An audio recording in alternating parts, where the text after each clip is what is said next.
Hello and welcome to this week's episode of John's Garage. This week I'm driving a 1970s Lotus Eclat, and God, this thing is loud and clunky, but loads and loads of fun. Okay.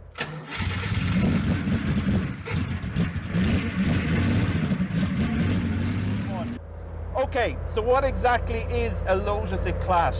So in 1974, Lotus released a model called the Lotus Elite, and it was a shooting brake body style, and it went down really well in Britain. Sales were up. Lotus was trying to move mainstream at that stage. Mainstream premium is how I'd best describe it.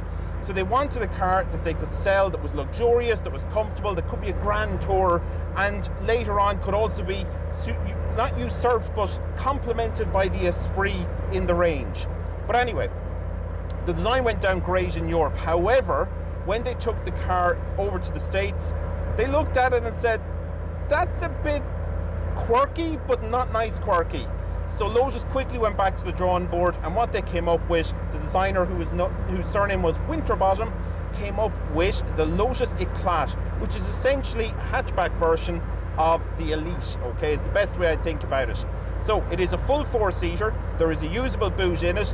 It's quite comfortable when you're out in the main road like I'm on right now, but on country roads the owner tells me that you will feel the bumps in it and it can be a little bit less comfortable, especially if you hit a pothole or hit bumps or ruts in it. The suspension is quite solid, but I have to say out here in the main road, steering nice and responsive and so on and so forth. Now, the best way I would describe this car, it's not meant by any description or by any standards of anybody. However, the owner tells me that this car is used daily. They use it daily, winter, summer, it doesn't matter. This car has been to Spa twice, it's been around the Nuremberg twice, it has been around Silverstone, Mondello multiple times. However, it's kind of retired from all that now. They don't track it in so far as much as they used to. Now, it has had a couple of upgrades. So originally when this car was sold new, it would have had a 2-litre 4-cylinder engine. It also would have had an automatic gearbox. The owner, for reasons mechanical, can we put it that way, has replaced the original 2-litre engine and has upgraded to the 2.2-litre engine, which was also fitted from this car into this car from 1980 onwards. It's also the same 2.2-litre engine that would have been fitted to the Esprit. Now, I'm going to just pull in here, folks, for a second, and the reason being is the road I'm on, if I continue on, I'm going to end up in the motorway, and I don't want to do that. So I'm going to pull in, and I'm going to attempt the world's tightest U-turn. Or maybe drive up a little bit further where a little bit better view of the traffic coming on.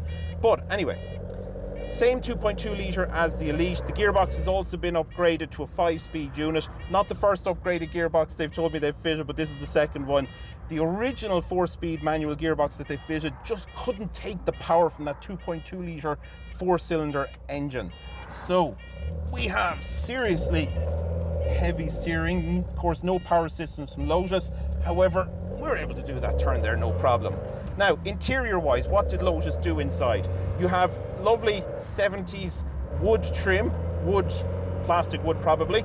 We have leather wrapped dashboard, nice leather steering wheel, 3-spoke sports steering wheel.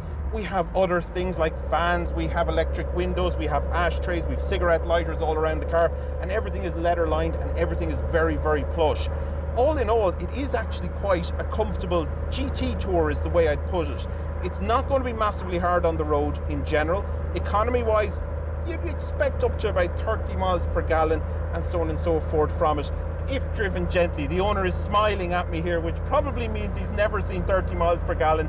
2 miles per gallon, 20 miles per gallon, he's saying. Well, according to the stats I looked up, 30 is achievable.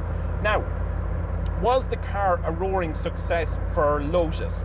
Well, if you look at it in terms of figures, they produced about 1,500 examples of this model before it was replaced by the Excel in the 1980s. Just not coming to me there, folks, but it was replaced by the Excel in the 1980s. From Lotus's perspective, yes, it was a success. 1,500 examples met the criteria which they had laid down initially. They'd increased sales. They were now being seen as a more serious player, not just a kit car company from the UK. Also, it had the Esprit in the range, you had the XL which replaced this, and the Elite. So now they had at least a 3-model range with other models coming on stream as well. It never got the V8 I'd say it should have probably had. However, the 4-cylinder engine, there's absolutely no problem with it. Plenty of noise out of it, plenty of speed. The owner tells me as I said, they used to track the car quite often, and it was very, very good, very, very enjoyable around the track. But of course, the suspension, the handling, the fiberglass body, it's all set up for that kind of driving. Anyway, I'm really grateful for the owner joining me here today, for bringing the car down to me, and for having loads of fun with the car. It's great to see cars that aren't locked away in sheds, that are taken out and used in the way, I suppose, that God intended when he visited Norfolk and designed this particular car. And God, in the case of this one, being Mr. Winterbottom. Anyway, thank you very much, Mr. Winterbottom. Thank you, the viewer, and thanks to the owner of this particular car for sharing their story, sharing their car with us, and bringing it down and having a lot of fun with us today. All right, thank you very much, folks. If you haven't subscribed, don't forget to do so. Other than that, please share the channel with other people so that they know it exists and they can enjoy it too. By the way, that warning is the indicator warning, which is quite shocking. You definitely wouldn't drive with the indicator left on in this car. Anyway, other than that, bye-bye for now.